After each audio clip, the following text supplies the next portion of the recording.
So welcome back guys.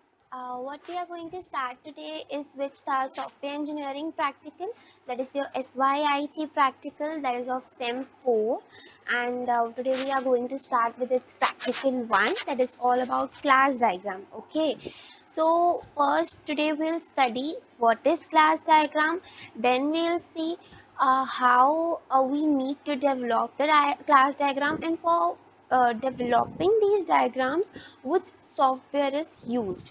Okay, so let's start with the explanation of the class diagram.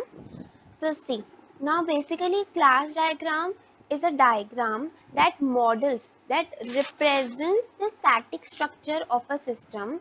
It shows the relationship between the classes, the objects, the attributes and the operations. Okay, now classes basically represents the abstraction of an entity. Now you will say, what is an entity? For example, let us see a entity as a company. Now a company will have attributes as well as operations, that is the operations that the company performs, and the basically we need to develop a rectangle box basically, and in box we will have four compartments, actually three compartments. First part is containing the headline of that entity, that is what this entity represents, what we have created that entity, that rectangle box. We have created it for to represent a company. So that heading line, see here, this will be the class, this will represent entity. Now what this will do is, here we will write the heading line.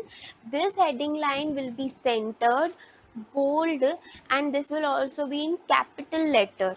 Okay, so here you have to write company, here you have to write attributes, means the data types, and what in programming language what we do, we define no data types, where space a, the means the variable name, like those, these attributes are those variables. Okay, and the operations that company need to perform. Okay, and these are the responsibilities that this particular entity has. Okay, so we'll move beyond. Now see, classes are of two types. First is active class, second is passive class. Active class, it gives, it initialize the activities to another classes. Okay, and it controls the flow of activities. While passive classes, what they do, they store the data and serve other classes. Okay, now illustrate active classes with a thicker border. Okay, see, they should be of thicker border to represent that these are the active classes and these initialize and control the flow of activity. Now visibility, what is visibility? Visibility defines the access of information contained in within a class. Now see, these are the visibilities: public, private, protected and package. These are the symbols we need to use. See, it will be shown like this. This is a public operation, private operation, protected operation. Now how you need to give a particular operation the accessibility, we'll see it in a while we'll develop the class diagram into the star UML software. This is the software we need to download, we need to install in our PCs to develop these diagrams. Okay, then the next point is association. Now what are association? These are basically the relationships between the two entities, the two classes, or we can say between the two rectangle boxes that represent a particular entity. Now see, this is the association we create. Okay, then comes the multiplicity, that is cardinality, the relationship between two boxes, what it represents. One class, now for example, a company may have multiple employees, right? But employee have one company. Okay, at a time it can work, if he is doing the full-time job, he'll do the job in one company. Okay, he'll do the job in one company only. Okay, so see, these are the multiple cardinalities. This is the indicator, this is the meaning of that indicator. Now here, this class has one to many relationship. These classes have one to many, many to one, means a company have multiple employees may have one company. Okay, the different cardinalities are these: 0 to 1, only one; 0 to many, 1 to many; n, which is where n is greater than 1; 0 to n, where n is greater than 1; 1 to n, where n is greater than 1. Okay, so the next is constraints. When you want to specify the constraints, these will be specified into the curly braces. Okay, so the next point is composition and aggregation. Now what is composition and aggregation? Now let us understand this point with an example. For example, I own a company. I have its headquarters in Mumbai and I has its sub branch in Delhi. The headquarters is the one which take all the decision and provides all the information and the decision that the operation that the Delhi branch has to perform. Those all operation and information are provided to the Delhi branch, and according to that branch, according to headquarters, the Delhi branch works. It is the branch that is completely dependent on the headquarters. Then only the headquarters provide the headquarters provide the information to the Delhi branch. Then only Delhi branch works.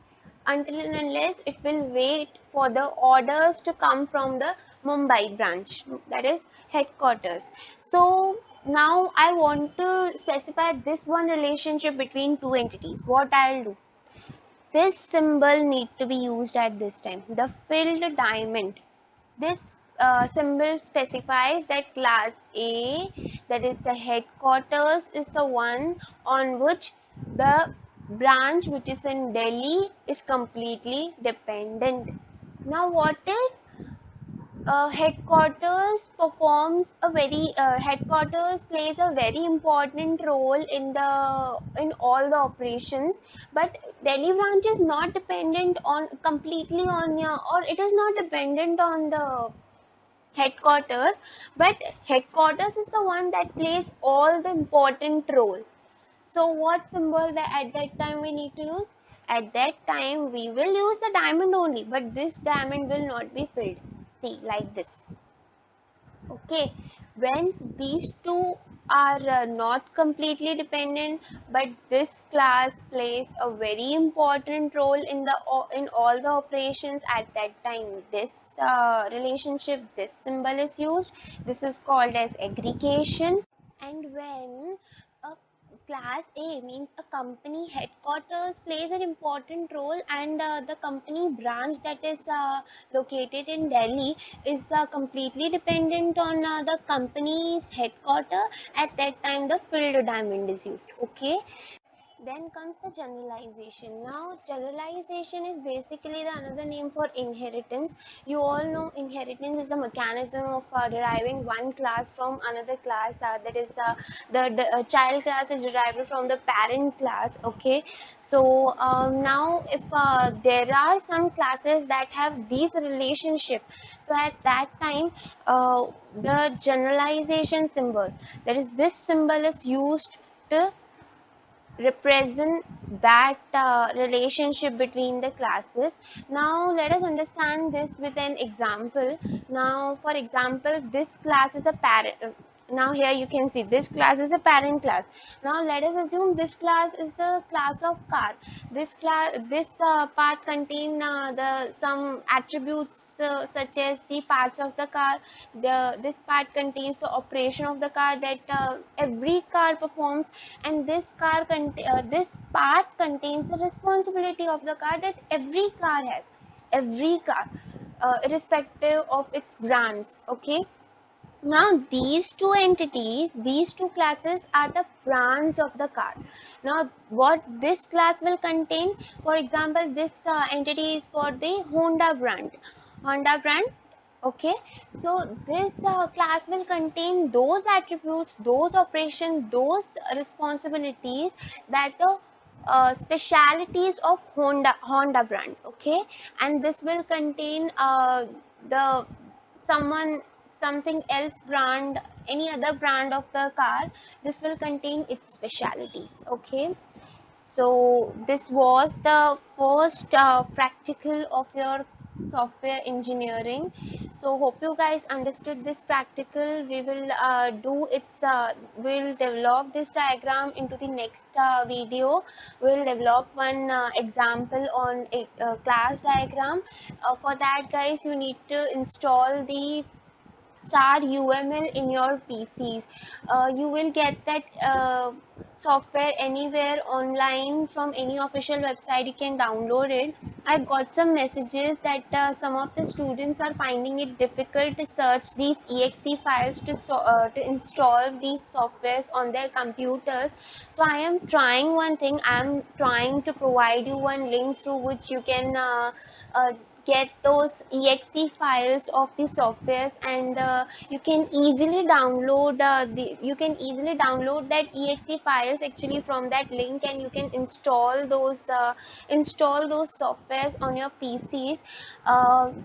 uh, I'll provide you that link in some time, as soon as possible. All my subscribers will be able to access that link and can install your software easily on your PCs. Now, guys, let's just see what is the software we are going to use, which is the software we are going to use for this software engineering practical. See, this this is its symbol.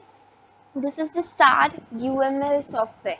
See, this is how it looks.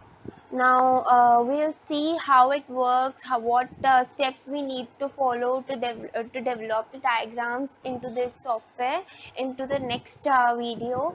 Till then, hope you guys understood this practical. Please, if any queries, please mention in the comment section below. I'll 100% try to solve it. Please subscribe, guys. Click the bell icon so that you can get the notifications of all the videos that I am going to upload in few days or in some time, as soon as possible. So till then, bye bye, guys. Have a good day.